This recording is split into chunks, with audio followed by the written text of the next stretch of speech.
Sobrang I want to do things right from the start. Kumbaga, alam mo 'yun, yung studios na parating nakaupo sa harap ng classroom na takot magkamali. So what happened, I follow external rules. Parang, dapat i-emulate to, dapat i-emulate siya. Or pag may nagsalita na speaker, I need to be that person.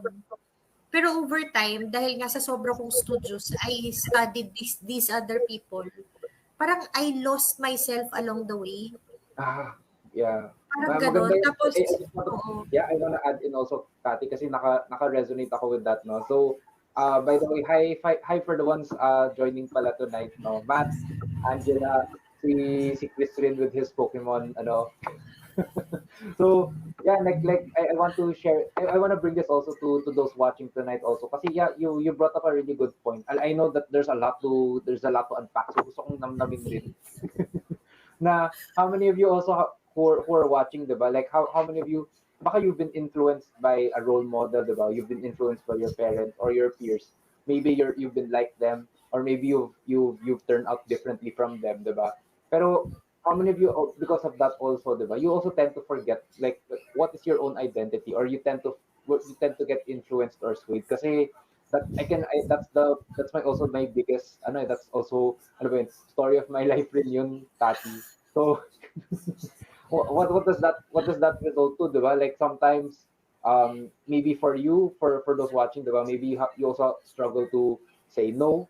Maybe for you also struggle to also yung ano yung question din, anong gusto mo for lunch, diba? Even as small as that, sabi ko, hindi ko sure, like tanong na lang natin yung ibang tao. So yeah, na I think that's why maganda itong butterfly method for those for those joining tonight, diba? Because it's also, yung nakukuha ko sa iyo, Tati, is to help you find yourself. To help you find Mm-mm. yourself. Yung make no mistake, guys, na you are there. You are there. Baka it's just that, it's maybe a lot of times we tend to forget lang. And that's not a bad thing, diba? It is a process of rediscovering it. So, yun lang. Dagdag ko lang, Kati, na, yeah, please. Yes. Ayun, so dahil nga ayoko nung the life cycle of the frog, napunta tayo sa life cycle of the butterfly. And then I realized na parang it's about also taking time to get to know yourself. Kasi sa akin, in the process of me wanting to be another person, for 4 decades of my life, I also had this feeling na kulang ako and I was not really happy. Even Mm. though in my post, parati kong lalagay sa posting positive, ganyan. So I was the person who wanted to project calm, but I was not tranquil.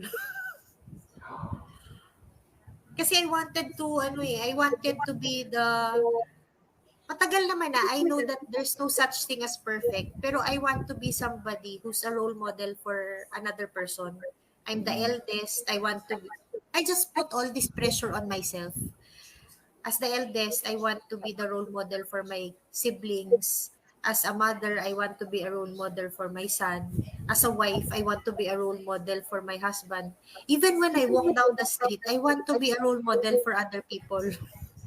Tapos hindi siya kahit na gaano ko siyang isipin, hindi naman siya galing sa look at me. Hindi siya gano'n hindi siya look at me, I'm good.